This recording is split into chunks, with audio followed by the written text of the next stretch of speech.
Hi everyone, welcome to BarloMiller.com's Marketing the Muse, quick query critique number, I don't know, 68 or something. This is a redo, and for those of you interested in redos, I do charge a fee, and that's in the newsletter and also on the website. I'm not sure it's on the website, but it will be. I'm getting a lot of redos, and so I will just tell all of you that that MarlaMiller.com is a business, and so when people are paying me to do their redo their critiques, I'm really putting them to the top of my list because in these times one has to pay bills. So my redos are very economical. So if any of you are interested, just know that should I do a redo, you will be at the top of the list, and I'll do it very quickly. This author sent me something in June, and revised the letter, and I read it just once, and so I'm going to read it right now. Dear Ms. Agent, it was a pleasure meeting you after the publishing panel at Queen's University in May. Thank you for taking the time to read my query letter. Fade to Black, my 64,000-word memoir, is a love story shattered by medical mistakes.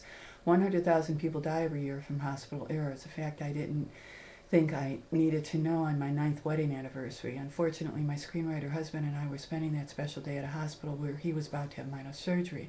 Before they wheeled Alan away, I embraced him and said, "Happy anniversary." He whispered to me, "Next year I'll take you somewhere even more fun." His quirky sense of humor was the reason I had fallen in love with him, married him, and even wrote screenplays with him, hoping our stories would resonate with others. Being a naive spouse, I believed my husband would easily recover from surgery, but one operation turned into 3 and then spiraled into 4 months of medical mistakes. My blind faith in the hospital disintegrated as the mistakes mounted, and I worked to keep my Alan alive through the GI bleed, the tear in his brain, and other problems brought on by negligent care. Finally, the shot of insulin he wasn't supposed to receive led to Alan falling into a coma that he did not recover from. Placing my husband in hospice was the hardest thing I ever had to do. After his death, I had to write the most important story Alan and I would ever tell, our journey through the many flaws in the healthcare system, in the hope that our struggle will put a human face on medical mistakes. With a BFA in theater and years of writing screenplays with my husband, I have taken numerous courses in memoir writing at UCLA and received my MFA in creative writing from Queen's University in Charlotte, North Carolina. I'm an active member of a Blank Writers Society, and I lead weekly writers' workshops in memoir. Thank you for your time and consideration. I look forward to your response. Okay.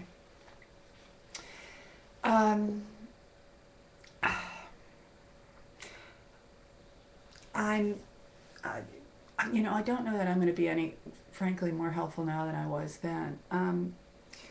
I think that the one thing that pops out in this query letter that doesn't read like it's much different than the other one, because the other one was just done about a month ago, is that this is a story about a love affair that ended prematurely. And that, to me, is the essence of this story.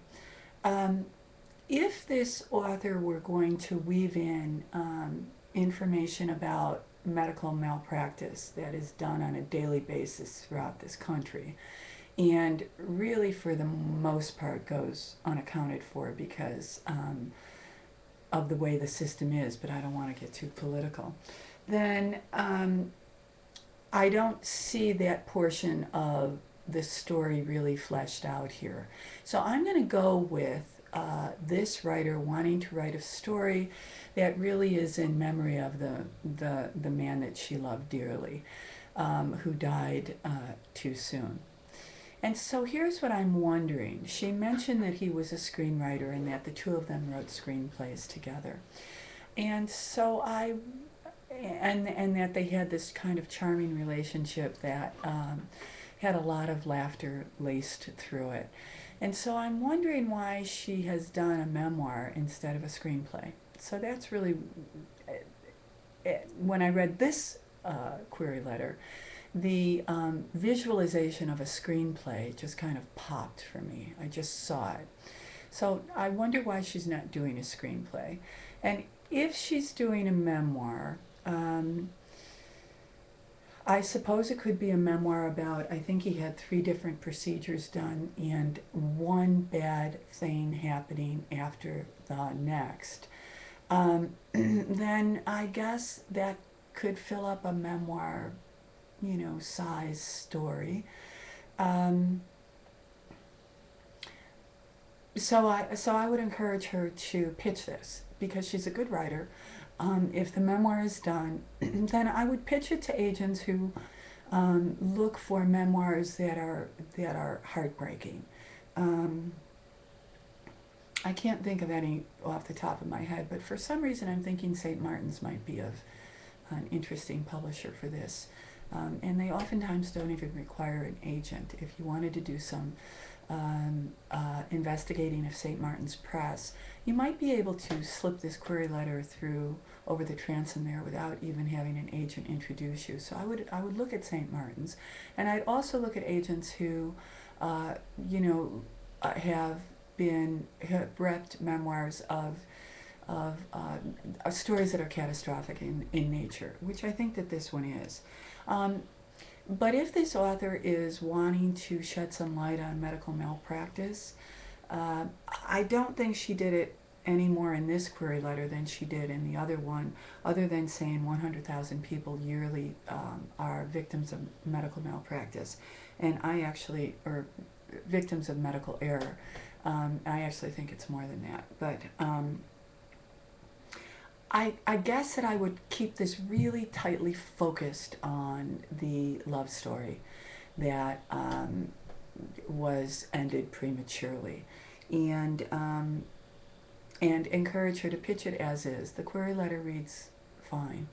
I don't know what kind of response you're going to get, but I certainly would make sure that Fade to Black gets published, either through conventional publishing or through indie publishing, because I think it is an important story.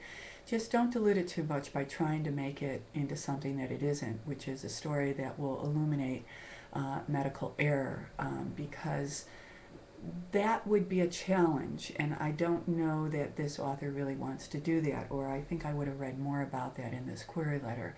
And what really pops out in this query letter is her desire to write a love story to her husband, and I would do that, and I'd pitch it as is.